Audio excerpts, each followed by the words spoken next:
جیسے میں نے پہلے بھی ذکر کیا کہ یہ جو ٹانگ تھی یہ فالج ہو گیا تھا اور بڑا شدید تھا اور اس میں درد تھی اور میں تڑپتا رہتا تھا، لیکن میں نے خداوند کو پکارا، اس کو صبح شام اور ہر وقت پکارتا رہتا تھا، کیونکہ کلام مقدس میں لکھا ہے کہ تب تم میرا نام لوگے اور مجھ سے دعا کرو گے تو میں تمہاری سنوں گا، تم مجھے ڈھونڈو گے تو پاؤ گے۔ اور واقعی میں نے اپنی زندگی کو خداوند کو بڑے قریب سے دیکھا ہے، اس کی قدرت کو بڑے قریب سے دیکھا ہے، جس طرح اس کلام میں لکھا ہے کہ اس نے بہت سارے بیماروں کو تندرست کیا، ناپاک بدوحوں سے جو دکھ اٹھاتے ہیں ان سے خداوند ہمارے یسوع مسیح نے رہائی دی۔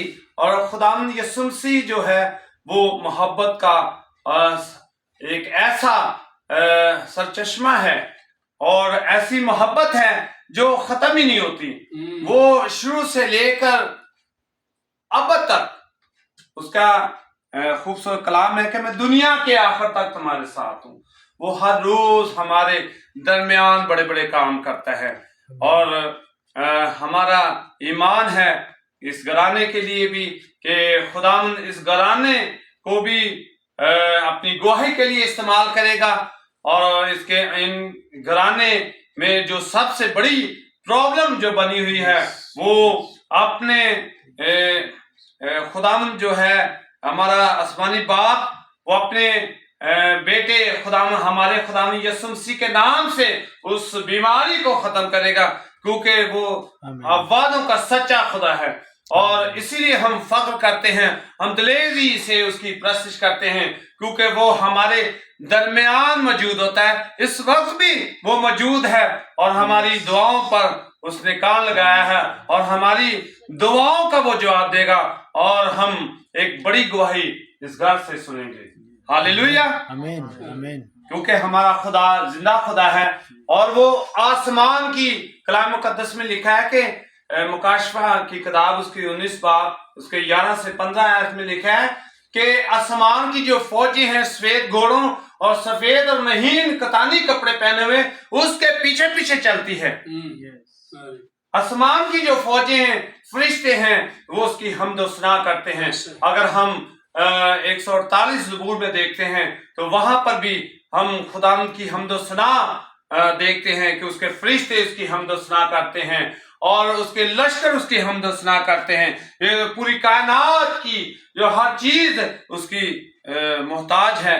اور ہم اگر کلسیوں میں دیکھیں اس کے پہلے باب میں اس کی 16 سے 17 آیت میں لکھا ہے کہ کیونکہ اس میں سب چیزیں پیدا کی گئی، آسمان کی ہو یا زمین کی، دیکھی ہو یا اندیکھی، تخت ہو یا ریاستیں، حکومتیں ہوں یا اختیارات، سب چیزیں اسی کے واسطے سے اور اس کے وسیلہ سے پیدا ہوئی، اور وہ سب چیزوں سے پہلے اور اسی میں سب چیزیں قائم رہتی ہیں۔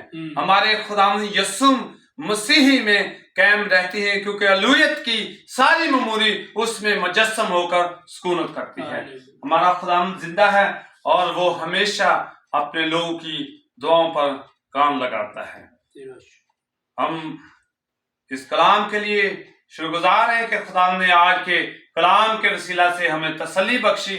ہم ایک بار پھر خدا کے آگے سر کو جھکائیں گے، اپنے سروں کو، اور ہم اس کلام کے لیے دعا کریں گے، اور خدا کے لوگوں کے لیے جنہوں نے اپنے خداوند کے کلام کو دعوت دی اور آج انہوں نے اس کلام کو سنا اور اس کلام کے وسیلہ سے تسلی پائی، کیونکہ یسوع مسیح ہی ایسی ہستی ہے جس کے قریب آنے سے ہمیں تسلی ملتی ہے، رہائی ملتی ہے بیماریوں سے، پریشانیوں سے، مشکلوں سے، اور وہ نام ہے یسوع نام، کیونکہ کلام میں لکھا ہے کہ آسمان کے نیچے اور زمین کے اوپر کوئی ایسا نام نہیں بخشا گیا جس کے وسیلہ سے ہم نجات پا سکیں، رہائی پا سکیں۔ وہ یسوع نام ہی ہے جو پاک اور مقدس نام ہے، جس کے سامنے آپ فرشتے جھکتے ہیں اور آج ہم اس کے سامنے جھکے ہیں، پوری دنیا میں جھکے ہیں، ہم اس کی گواہیوں کو سنتے ہیں پوری دنیا میں۔ آئے ہم اپنے سروں کو جھکائیں اور اس زندہ کلام کے لیے میں درخواست کروں گا ورشپر عدیل ظفر صاحب سے کہ وہ اس کلام کے لیے دعا کرے تاکہ اس کلام کے وسیلہ سے ہماری تسلی جو ہے وہ اسی طرح برقرار رہے۔ ہاللیلویہ، تیری ستائش خدا کے بندہ کو خدا نے برکت دی ہوئی ہے گانے کی، شفا کی۔ ہاللیلویہ ہاللیلویہ،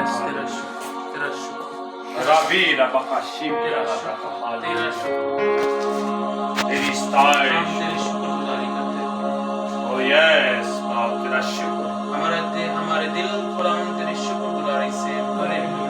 او یس باپ تیرا شکر۔ قرآن تیرے بندہ نے جو کلام پیش کیا، قرآن بہت خوبصورتی سے کلام جو ہم تک پہنچایا خدا نے، ہم اس کلام کو اپنے دل میں رکھتے ہیں خدا، اور خدا تیری حضوری کو محسوس کرتے ہیں خدا۔ اے خدا، اس کلام کے وسیلہ سے ہماری زندگیوں میں تیرا جلال ظاہر ہو۔ ہماری بیماریاں، ہماری پریشانیاں تیری یسوع نام سے جاتے رہے۔ اس کلام کے وسیلہ سے خدا اپنا ساری ٹینشن تیرے یسوع نام سے جاتی ہے، ساری بیماری تیرے یسوع نام سے جاتی ہے، اور اس کلام کے وسیلہ سے اور کثرت سے ہم سب خدا تیرے حضور جھکتے ہیں۔ ہم سب کو برکت دے کہ ہم سب اور تیرے نام میں، تیرے کلام میں بڑھتے جائیں خدا، تیرے نام میں بڑھتے جائیں خدا، بڑھتے جائیں خدا۔ اے خدا، یہ کلام ہماری زندگیوں میں 100 گنا پھل لائے خدا، اور خدا نے اس کلام کو ہم دوسروں تک بھی پہنچائیں تاکہ دوسرے لوگ بھی اس کلام کے وسیلہ سے برکت پائیں اور تیرے یسوع نام میں بڑھتے چلے جائیں۔ مانگتے ہیں مسیح کے خدا کے وسیلہ سے، آمین۔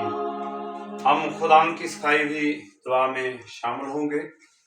اے ہمارے باپ جو تو آسمان پر ہے، تیرا نام پاک مانا جائے، تیری بادشاہ ہے، تیری مرضی جیسے آسمان پر پوری ہوتی ہے زمین پر بھی ہو۔ ہماری روز کی روٹی آج ہمیں دے، اور جس طرح ہم اپنے قرضوں کو بخشتے ہیں تو ہمارے قرض ہمیں بخش، ہمیں آزمائش نہ بڑھنے دے بلکہ برائی سے بچا، کیونکہ بادشاہی قدرت جلال ہمیشہ تیرے ہیں۔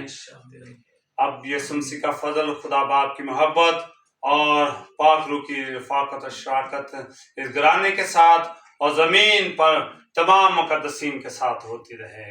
آمین۔